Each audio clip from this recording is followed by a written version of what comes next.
Hi everyone, welcome. May we already ask you to put your name and the country you come from in the chat, please, so we can get to know you a bit better.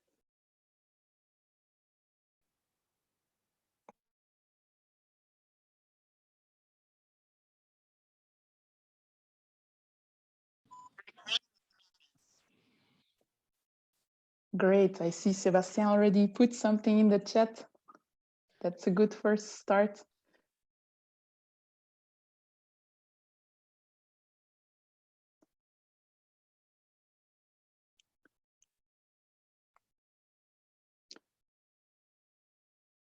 Great, from USA.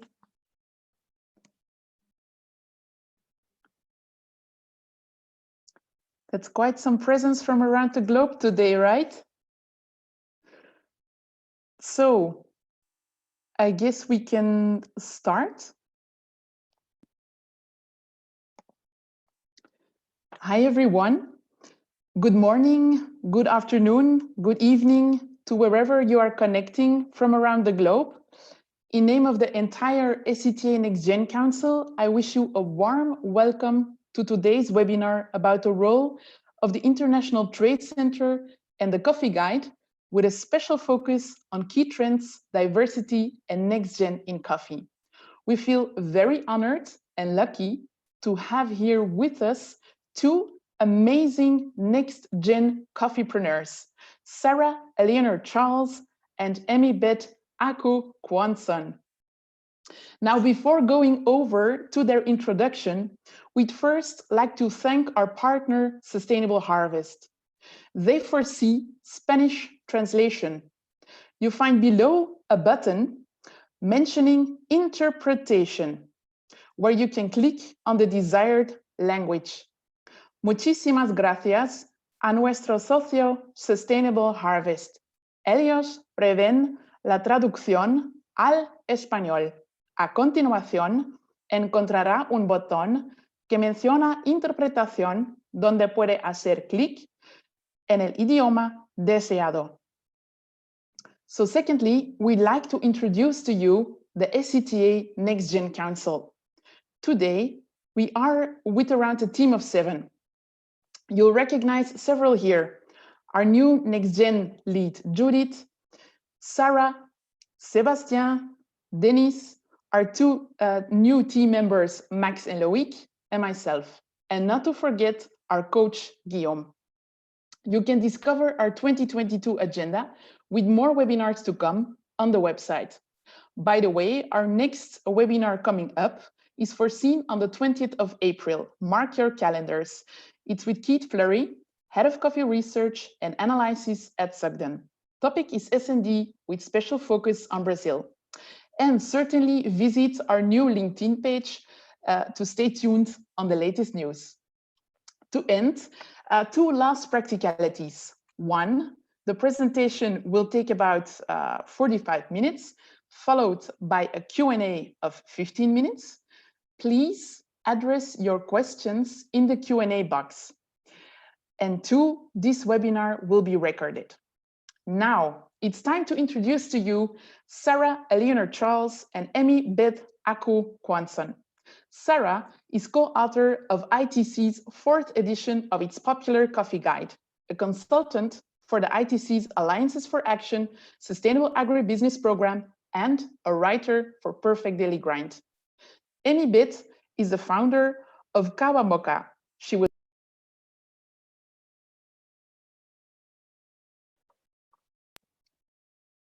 in 2019 by the President of Ghana for her contribution in creating jobs and industry through Kawa Moka. She's an alumni and past curator of World Economic Forum Global Shapers Community, a fellow, lead scholar, and leadership council member of the Specialty Coffee Association. Now, Sarah, Emi-Beth, the floor is yours. Thank you, Dorian. Hi, everyone. It's nice to be here today. It's really nice also to see in the chat where everyone's from. It's a nice way to start because often you don't know who you're talking to. So I see there's people from Rwanda, Kenya, Colombia, Peru. So it's nice nice to be here. So I'll start by introducing myself a little bit before I start talking a little bit about what the International Trade Center is and Alliances for Action, and then give you a brief overview of the highlights of the coffee guide. So my name is Sarah Charles, and currently I'm communications consultant for the International Trade Center's Sustainable Agribusiness program, which is called Alliances for Action. So as communications consultant, that means that I take technical information and knowledge and turn it into information and communication products that are engaging and that speak to a wider audience, which was basically at the core of my work for the coffee guide. So I want to clarify from the outset that I am not a coffee expert, as probably many of you are in the audience today. I'm more of a writer. So that means that I listen, I take notes, I research, and then I write to participate to this knowledge sharing that is so important in all sectors, but also for the coffee sector that we're talking about today. So apart from my role at the International Trade Center, I also write for Perfect Daily Grind. Many of you here probably know it. It's one of the leading online coffee publications, and I've been writing for them for about 4 years now, and it really is a joy. I love writing about all steps of the value chain. A lot of what I write has a social aspect to it. So, talking about inequities across the coffee value chain. A lot of my articles have perhaps more of a political twist rather than just product descriptions. So I don't want to take up too much time, but before that, so before I started with the International Trade Center, I spent about 10 years working in the international development sector, mostly on EU-funded projects. But before that, and this is basically my fun fact, is that I actually started out training as a dancer in performing arts. And I really fell into international development by accident. And really my journey started from there. I started getting into writing, getting interested in sustainable development, which then I fell into coffee and sort of never came out of it again, because I just love everything about coffee. I love drinking it, I love researching it, I love writing about it. And finally, at the moment, I'm in my last year of my master's at SOAS, which is a School of Oriental and African Studies, the University of London, and I'm just finishing my master's in sustainable development. So that's a little bit about me. I'm based in Athens, Greece, and I do all my work remotely from this little office, which is why I always leave my camera on without a screen, because this is where all the magic happens. So nice to meet everyone. And now I'm going to share my screen because I prepared some slides to support a little bit my presentation on the coffee guide.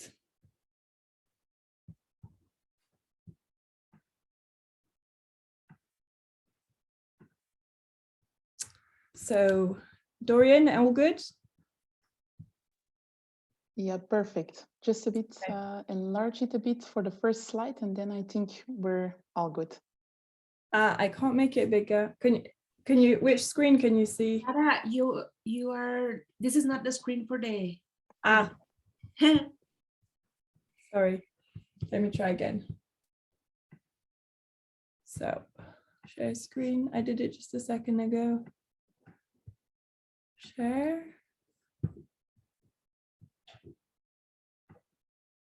No? Yes, that's perfect. Yeah? Okay, great. So, yes, so I will talk to you now mainly about the coffee guide. It's I'm not sure if any of you here have read it or glanced at it. It's quite jam-packed with information, so I can't possibly tell you everything about it today, but I selected topics I feel are most important for the audience here today. And before I talk to you about the coffee guide, I think it's important to introduce a bit the institutions behind it, because a lot of people in the coffee industry know the coffee guide, but not many people actually know what ITC is. So what is the International Trade Center? So basically it's a joint agency of the United Nations and the World Trade Organization. And the main mandate is support to micro, small and medium-sized enterprises and business support organizations. So it's basically to connect MSMEs to global markets and increase their competitiveness. And ITC does that through various ways: capacity building of MSMEs and business support organizations, building a more enabling business and trade climate for developing economies, and it's also quite, let's say, famous or known for some of its flagship publications, including the Coffee Guide, market analysis tools, market information, and also e-learning platforms. So a lot of budding entrepreneurs across the globe turn to ITC to do trainings or to use some of their tools that are publicly available, which again links to this idea of knowledge sharing for development. And yes, ITC works in agribusiness, fashion, manufactured goods, tourism, tech. So it's quite wide. And I can share in the chat, I think.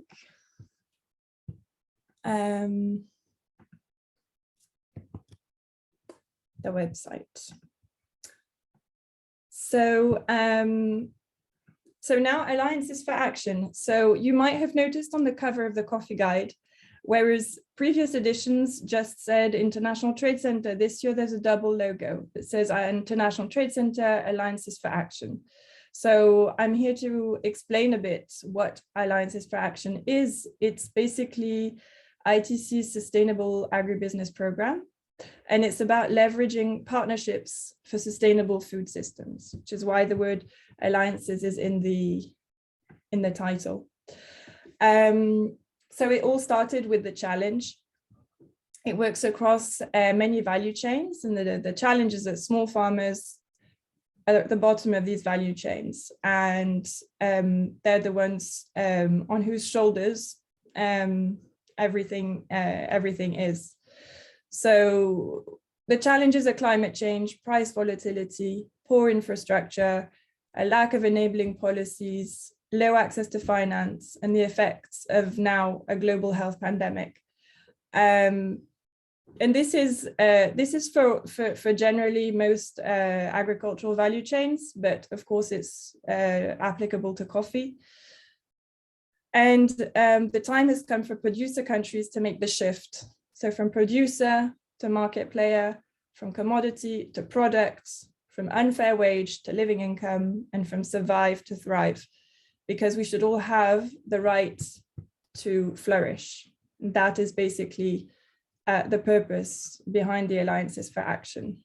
So it's an ITC initiative to establish a network of players that transforms food systems, and that includes coffee, through producer partnerships that cultivate ethical, climate smart, sustainable agri-value chains. And we aim at achieving resilience and growth for farmers and small and medium enterprises, and that includes processors, for example, through more mindful and responsible trade, production and consumption systems. And so here is one of our partners actually on a cocoa project in Ghana, Mary. Yeah, so basically Alliances for Action is, and I know that this all sounds like development jargon to people who are in the private sector, which many of you are here today. So let me try and say it in something that's more audience friendly. Basically, it's a program that has development objectives, sustainable development objectives, but it uses a market-based approach, which I think is what differentiates it from many development initiatives. So we come to the coffee guide, and here you can see a QR code. So actually, I think that you can put, if you have your mobile, you can, and you have the app for the QR code, you can just scan it right now on the screen, and it will take you to the link where the coffee guide is, and you can just download it. Otherwise, just I can also share it in the chat afterwards. So basically, so I gave you the background on Alliances for Action, and Alliances for Action's team made the 4th edition of the coffee guide, and the idea was to infuse these Alliances for Action values into the coffee guide, which is basically about putting the value that we've lost back into value chain. So valuing people and planet and sharing profits equitably across the supply chain and leveling the playing field to enable the opportunity to thrive for all. So actually I have the link ready right here if you need it.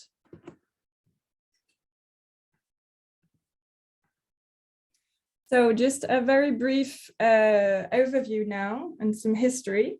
So the first coffee guide came out in 1992, and then subsequently 2002, 2012, and finally end of 2021 was the latest 4th edition.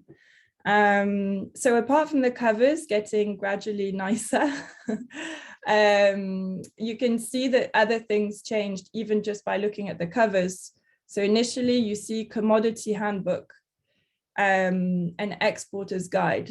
So in the subsequent editions, we lost the word commodity. And finally, in this final 4th edition, we even lost the word exporter. And this is important because the 4th edition really addresses the coffee industry at large. So not just exporters, it's really targeting producers, roasters, importers, exporters, everyone far in between. This is the 4th edition tries as much as possible to be inclusive of everyone and practical to everyone. So this brings me to how did we put it together? So I'm one of the co-authors. Obviously, I didn't just write it out of my head. I had a team of wonderful colleagues, experts in different areas, whether it was finance or economics or sustainable development. And then we had, so you see this map here, we had this amazing opportunity. We had, I think it was over 70 members of the coffee industry. So you can see we had, for example, the Brazil Specialty Coffee Association, Vanusia Nogueira, who now is executive director of the International Coffee Organization. We had the International Women's Coffee Alliance with Blanca Castro. We had Mario Cerruti, who's the head of sustainability at Lavazza. I mean, I can't name drop everyone, but it was just amazing. And this isn't just token participation. They actually showed up every month for these workshops, and we talked and we analyzed the texts, and they gave us their feedback and they sent us their thoughts. They were so engaged. And so what you read in the 4th edition today is basically a document that has been informed by the industry, from producer to roaster. So that was really amazing. And for me, it was an amazing learning curve. It was like 3 lessons, basically.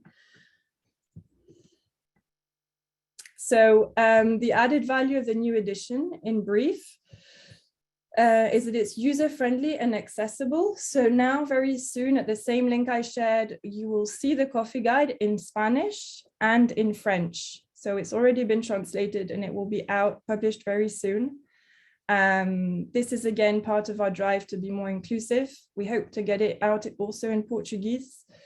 And soon we will also have standalone versions of each of the 8 chapters out, and each chapter will have its own, what we call toolbox, with case studies and useful information and links to tools, all organized by chapter theme. So this is again part of the drive to make it practical for everyone. It has sustainability at its core.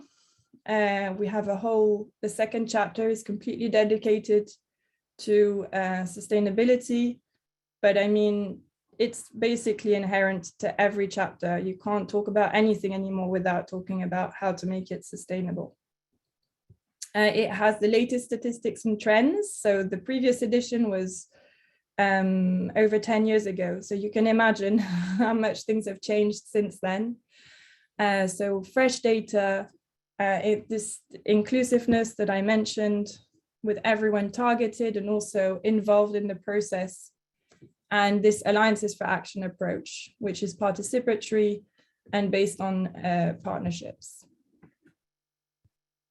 So here's just a quick overview, the table of contents.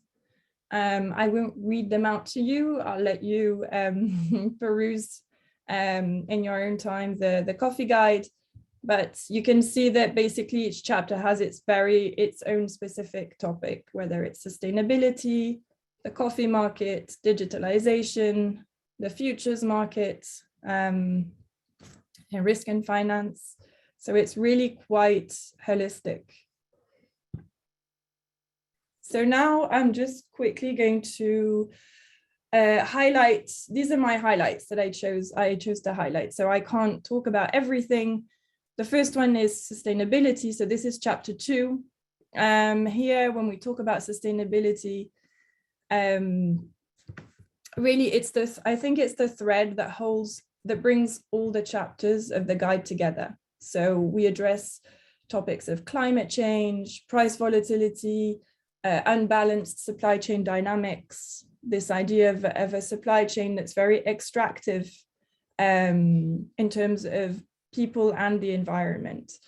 It explores definitions of living income, climate solutions, and also the role that youth and women can play in taking coffee forward. Yes, so you can see in these bullets here that I've outlined. So we explore this the challenge of climate change. We talk about climate smart solutions at every value chain step, not just production, because we tend to also place the burden of adaptation and mitigation on the farmers, whereas this is a challenge that we all collectively need to address together. Everyone can play their own part. And if you see, I have here an infographic representing this ideal of a circular economy that we also talk about. We're talking about emerging and re-emerging countries for production because of decreasing arable land due to climate change effects. We talk about this idea, this coffee paradox also, this stark divide between decreasing and unstable prices for farmers and on the other side, increasing prices for consumers. So, I mean, I can't go into the complexities of that today, but I just jotted down some bullets to get you interested enough to go and read it. So we also talk about the rise of women in a male-dominated sector.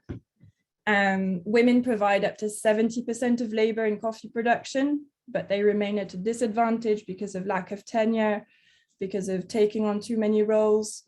And I put this quote from FAO, and even though it's from 2011, I feel like it's something everyone needs to read.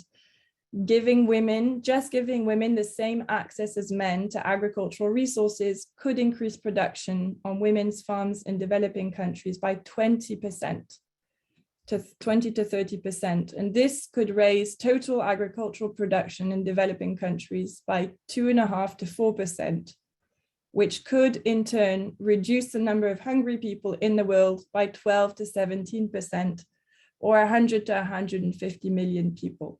So this is just one quote, but I think it says a lot. And the guide recognizes that we need to engage women, not just at production level, but across the whole value chain. We're still seeing, even in coffee shops, even in terms of decision-making positions, management, we're still seeing a gender pay gap. We're seeing dominance of male barista and roaster champions, low participation from women. You know, the list goes on. And we also talk about the positive things, which is we outline who's trying to change that. So we have the International Women's Coffee Alliance. We have the Partnership for Gender Equity, another platform called She's the Roaster. So many people are doing things to change things, and also on social media, which is a great place for communication, transparency, and advocacy. We also talk about the importance of youth to keep coffee going and growing. I'm very aware of the time. So, but yes, so we desperately need to engage youth at farm level. You know, they don't have enough incentives to stay. They're leaving the farms. Demand on the other side for coffee is rising, and we're just wondering now at this point who's going to meet that demand. So the coffee sector can leverage the tech and entrepreneurial skills of today's youth by combining it with the knowledge and experience of the older workforce. But you know, on the other hand, policymakers, private sector, public sector, everyone needs to rally to make the conditions interesting enough for the youth to want to stay in the coffee sector. And then we also talk about the importance of millennial and Gen Z activism. Today's generations more than ever holding brands and food systems and production systems accountable. You know, they want to know that the money they're taking out of their pocket to buy things is actually doing good to people and not harming the planet. And youth are also driving new market dynamics. So we're seeing shifting patterns of production and consumption. We no longer have this very traditional consumption countries, the EU, the US. It's changing.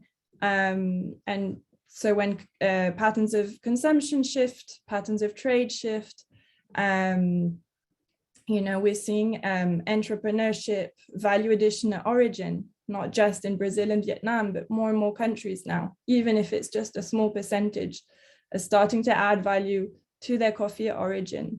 We're seeing opportunities in South-South trade. We're seeing a demand for more responsible consumption. All these things just show how important it is to engage youth, not just in terms of as workers, but also in terms of their voice for decision making.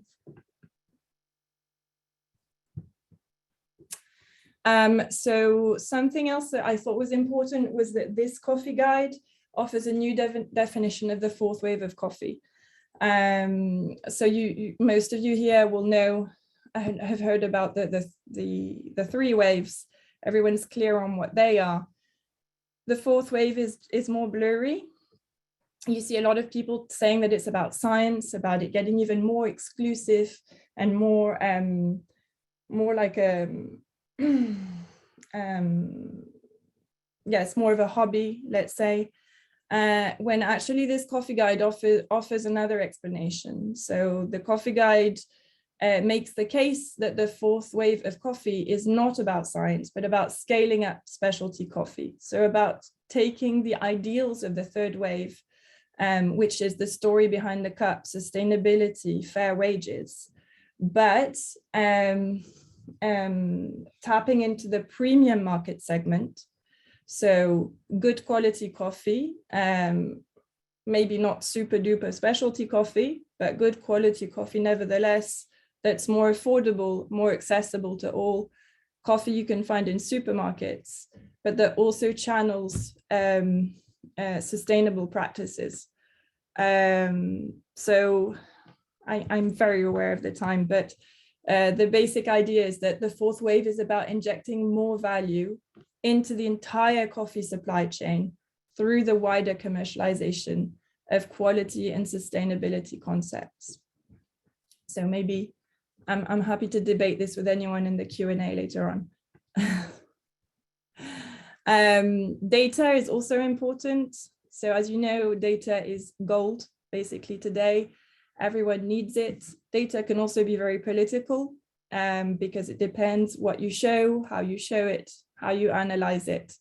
So this coffee guide offers fresh data, but also offers a new way of segmenting the data. So usually when you're looking for coffee data, you'll see it categorized by Arabica and Robusta. This is the traditional way. And what we've tried to do is to disaggregate the data by market segment. So we consider three market segments that we call standard, premium, and specialized. And basically offering the data per segment, obviously this was a decision that we took after speaking to many industry players. We feel that it's something that's very helpful for anyone who works in coffee to make any business decision, any investment decision. So this is something new. There's also, I think, I don't remember which chapter, I think the first chapter discusses also the effects of COVID-19. So that's how updated the guide is. I won't go through the details, but you know most of it. There's more at-home consumption. E-commerce has shot up. And this in turn has created new opportunities, new markets for small producers. It's kind of leveled the playing field. And there's also this time that everyone was sort of at home thinking about things. There's been a global questioning of business as usual. COVID-19 exacerbated things that were already a problem, and it's really forced things into the light. We can see that things are not working, and it's accelerated this desire to build a new supply chain that is fairer for everyone and works better. Okay, and this is my last highlight. So digitalization, we dedicate an entire chapter to digitalization. And basically we talk about it. It's organized across the chapter from seed to cup, basically. Yes, we talk about the positive aspects of digitalization, the opportunities, how digital innovations can support farmers' decision-making and help them become more productive, create better access to finance. But we also are very aware of things that need to be in place for digitalization to work. It's not just a magic pill. So this means that there has to be the right infrastructure, there has to be electricity, there has to be access, there has to be connectivity, access to hardware, there has to be some kind of capacity building in place. And this again means that it requires all sector stakeholders to rally, and governments and policymakers. It's not just about applying one super duper recipe to improve things. And this is, I'm coming to the end of my presentation. Yeah, so it's global access and free of charge. It's available, I say available in print, actually it's not available in print. You can print it yourself, but it is property of the United Nations. Unfortunately, we can't sell it, so there aren't physical copies. As I said, the standalone chapter booklets will be available soon. And we're also thinking of creating a digital version with interactive features that might include some kind of forum, some kind of knowledge sharing feature. That would be really, really fantastic. And so if you like the coffee guide and you want to promote it, again, you can now scan this QR code with your mobile. There's a Trello board. Basically, there's any information that you need that's linked to the guide. Everything is there. Thank you, Sarah, for your wonderful presentation. Oh, you were not finished yet. No, I'm done. I'll just leave this up on the screen in case people want to get a contact, but I am done. And I just before I finish, so I'll let you introduce Emi-Beth, but my colleague Emi-Beth, who's here today, she's from Ghana, and she's also a colleague because the ITC's Alliances for Action has this project called the ACP Business Friendly Program, which basically works, so ACP, Africa, Caribbean and Pacific states. And it's an agribusiness project. Again, it works across selected supply chains: coconut, cocoa, coffee, cotton, and Kawa. And basically in Ghana, we're working with Emi-Beth on coffee in the context of that project. And I'll let her tell you more about it and about her work and her really impressive journey as an entrepreneur. Thank you once more. There are already several questions waiting to be addressed, but I suggest we gather them all for the Q&A session. Then, yeah. Emi-Beth, the floor is yours. Thank you, Sarah. Thank you, Dorian. I'm happy to be here. Thanks to everybody who's joined to listen. I was very excited to see the updated coffee guide because, as many in coffee know, this is a great resource for just, finding out what is happening in coffee and new knowledge. And it's really written in a way that is, absorbable. It's easy to read and easy to understand. And I loved that summary. So thank you, Sarah. So as mentioned and as introduced earlier, my name is Emi-Beth. I am from Ghana. It's a country in West Africa. We are known more for our cocoa than for our coffee, but organizations like mine and the ITC are working hard to make a change in that regard, such that Ghana is also known for its coffee. My organization is called Kawa Moka. I founded it in 2015. And our mission is really threefold: to change the narrative around Africa, where we're sending raw material out and not adding value at source, but rather importing at higher prices. So for Kawa Moka, we're very passionate about roasting at origin in a producing country, and then helping to bolster the locals to be able to drink more coffee themselves.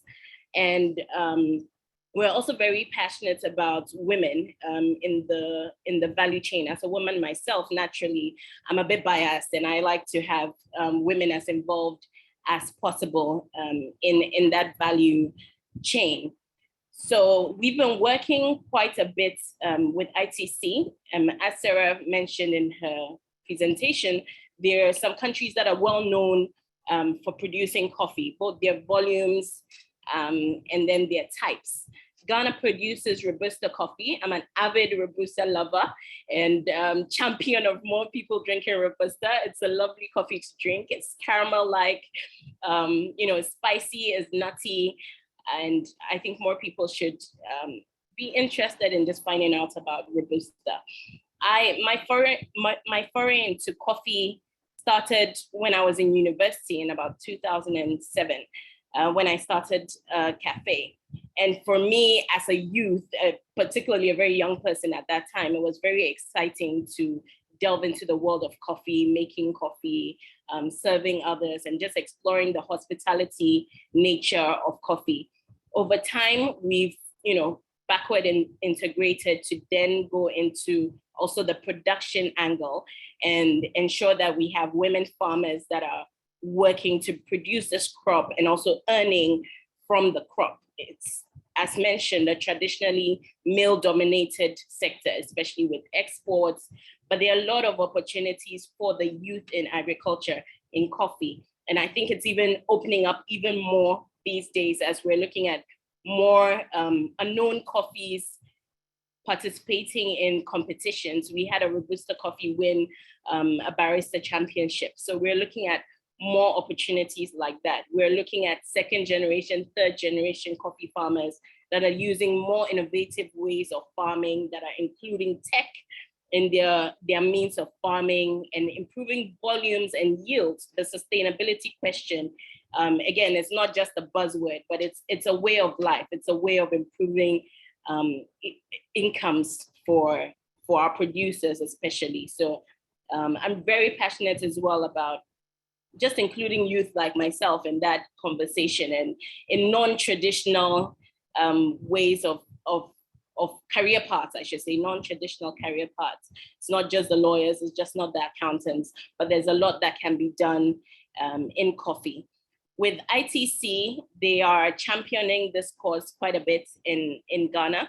So there are various ways in which they are doing that. And so far we've partnered with them for training. So for example, we had training that encompassed various countries in Africa, West Africa. These were Ghana, Cameroon, Liberia. And we came together about 15 participants, women and men, to learn about sustainable harvesting methods. I had the opportunity to co-facilitate that class, and it was very insightful to just understand what the farming methodologies are, what some of the challenges are, and how we can address those. One of the biggest one for us is markets, and this idea of specialty coffee that only includes a certain criteria. So it was very useful to learn what exactly makes a coffee specialty coffee, and what are some of the things that we as emerging coffee giants can do to ensure that our coffee is up to the standard that the world wants. How can we change our farming methods to make sure that that is done? We're also, as part of the Alliances for Action, we also have conversations around, packaging, being able to participate in global markets. How do you enter a market? What are some of the things that consumers on the other side look at, including certifications, things like organic farming, and even how it's roasted, what kind of roast profiles are preferred. So the project by ITC is expected to have quite a bit of impact. We're looking to be able to amplify the voices of less known coffee origins, and just be able to include more youth and just create that awareness that there's a lot that can be done with youth in agriculture. So I'm hoping by sharing a bit of my experiences and my journey into coffee, others would also be encouraged to start. When I first started, I didn't have much knowledge about coffee. I'm currently part of the Leadership Council for the Specialty Coffee Association, which is one of the largest global associations for coffee professionals. And there's quite a bit of knowledge that I've garnered from there. And there's quite a bit of education, the Coffee Skills Program as well, that helps educate. So that in tandem with what ITC and their partners with the World Bank, with UNIDO are doing, is helping to elevate coffee and to provide opportunities for young people in coffee. So I hope just by sharing that, at least people will have their interest piqued and at least know some starting points to getting education, getting knowledge, and being able to explore their careers in coffee. So thank you very much.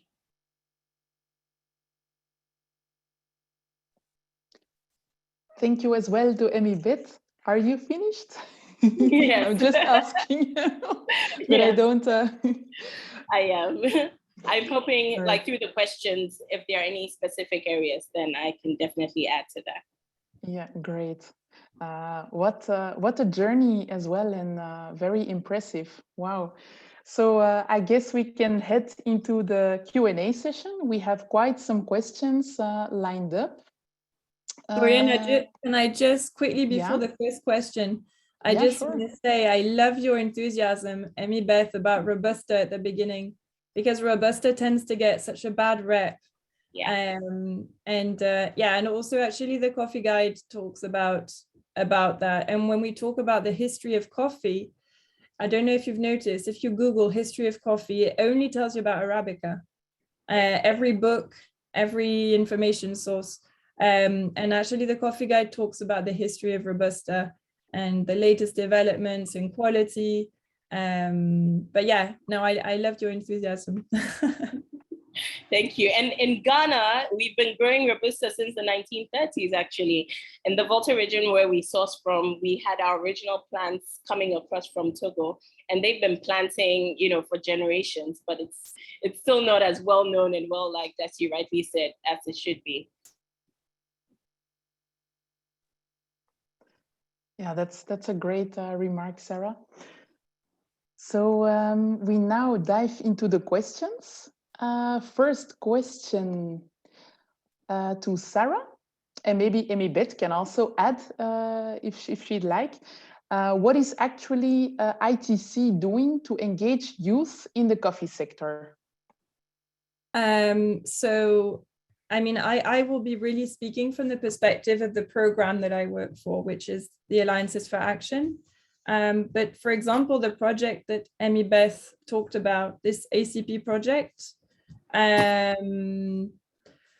is yes, it's engaging. It's specifically targeting youth, but to be honest, all the activities that we do across selected African, Caribbean, and Pacific countries in coffee, all the activities that have to do with value addition at origin, for example, roaster trainings, barista trainings, creating market demands in country. All of these things inherently include youth. You'll see that I suppose 80% of the participants will be young people.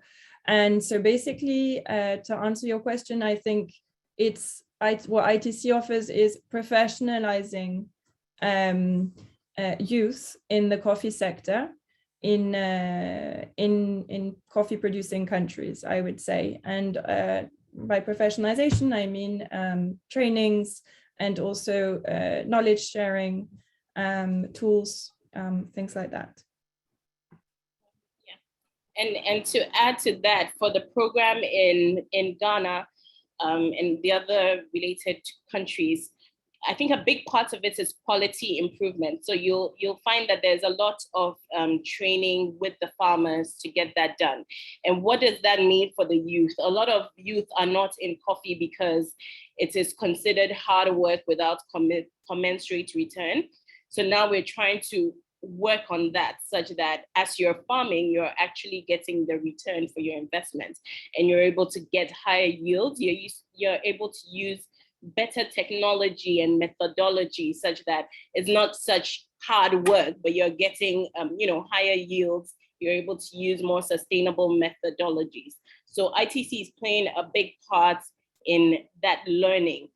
The other way that they're impacting is with access to finance. So for example, with one of their partners, UNIDO, one of the main mandates is to assess how companies and organizations in producing countries, for example, can access farms, investments to, for example, increase their acreage of farming, or farmland, for example. Or if in my case, you are starting a cafe, how do you attract the right investors to be able to scale? And all these go on to also provide opportunities for the youth, because now you're looking at potentially Q graders, you're looking at exporters, you're looking at baristas, you're looking at all new careers along the value chain. You're looking at logistics, you're looking at tech solutions. So those really provide opportunities for youth to interact in the value chain in non-traditional ways. And unemployment is a big thing, how to bolster employment. And I think that plays a big role for the youth, particularly in Ghana through the Global Alliances project. That's some great explanation. And I believe this fully covers the question. The next question is, how does ITC support digitization along the value chain? And maybe also if Emi-Beth would like to add something, we can do the same. Actually, this is hard for me to answer because, again, so I can only speak from the perspective of the program. I know that ITC has specific programs. So Alliances for Action is an agribusiness program. I know that they have a tech one, and I think it's called Ecom, and they specifically work on digitalization in different value chain levels. But I really suggest that you visit the website.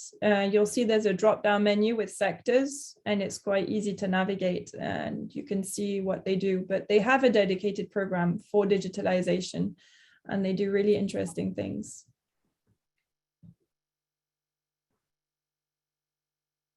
Great. I don't know if Emi-Beth would still like to add something revolving digitization, or in your experience.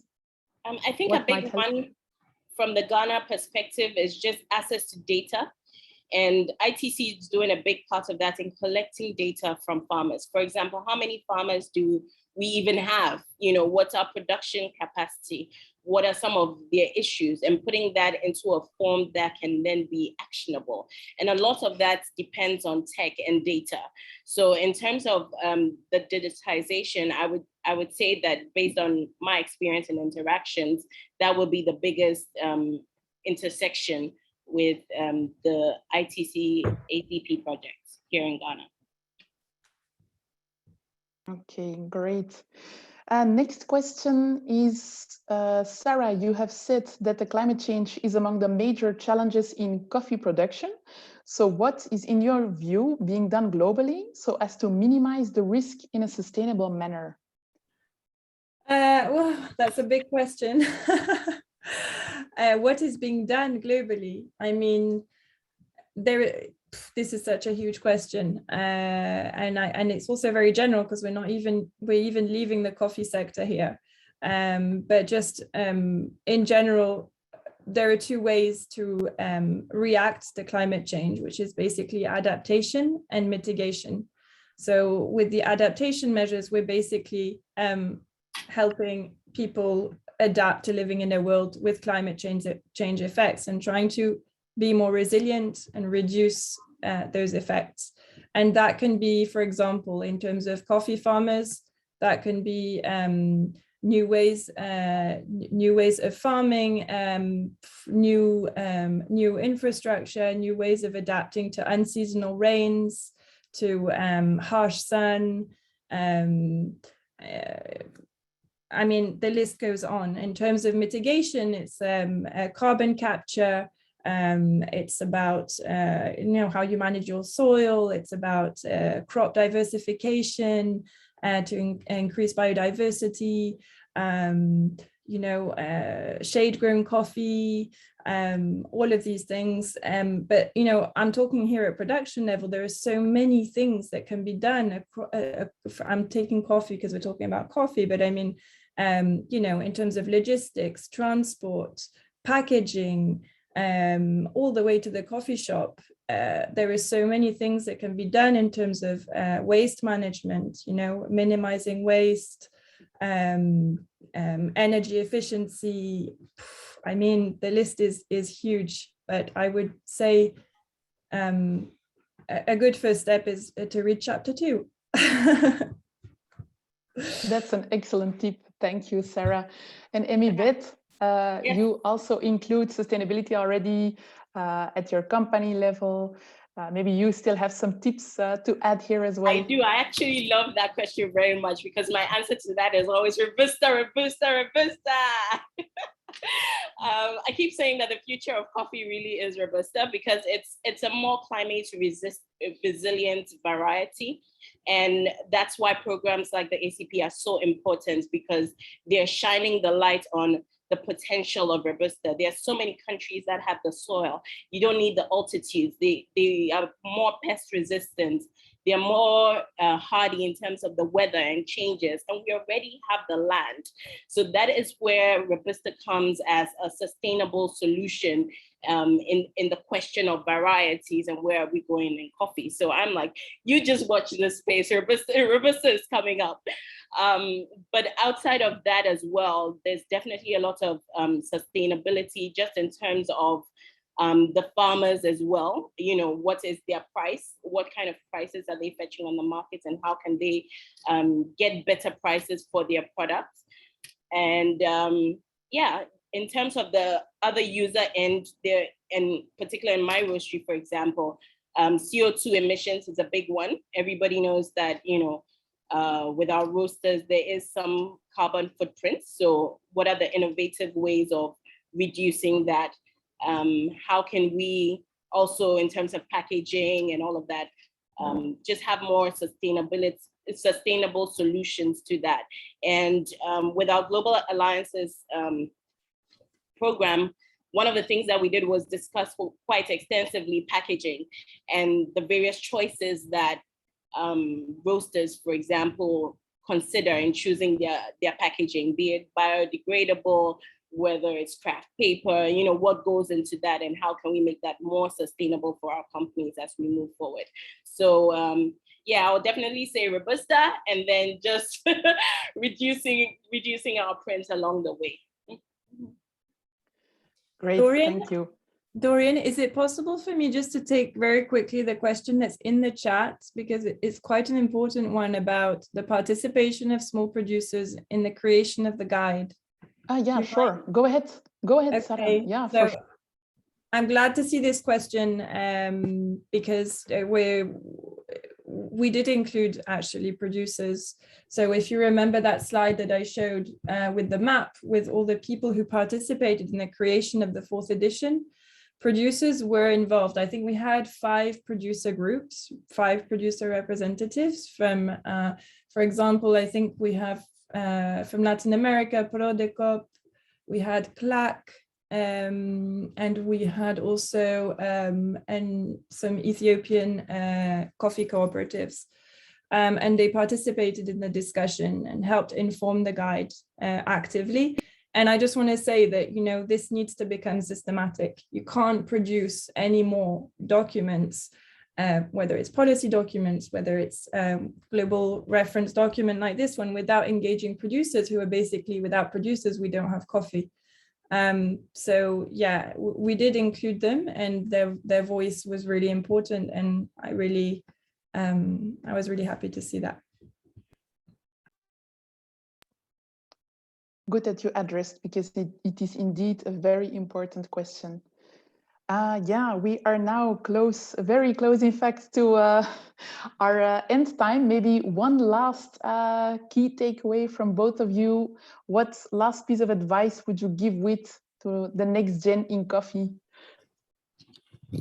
Emi-Beth, I'll let you take the floor.